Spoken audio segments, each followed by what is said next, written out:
Welcome to Kenton's videos. Enjoy the video. You start by making sure the Roku is on the same Wi-Fi network as the device you'll use to access Google.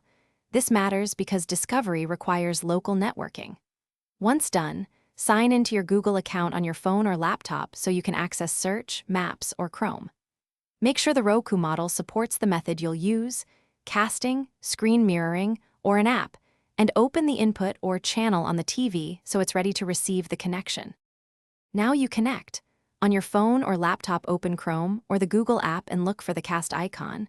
On iOS, use Screen Mirroring in Control Center, and on Android, use Cast in Quick Settings. Tap your Roku when it appears and accept any prompts on the TV. This sets up the live connection so you can browse Google or show a web page. Be ready to change resolution or orientation in the casting device if the text looks tiny or the layout shifts.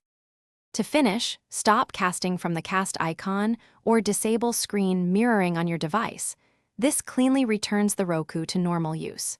If things go wrong, check that both devices are on the same network and reboot the Roku and the source device, because most failures are network-related. If latency or compatibility is an issue, connect a laptop directly to the TV with HDMI for a reliable Google session.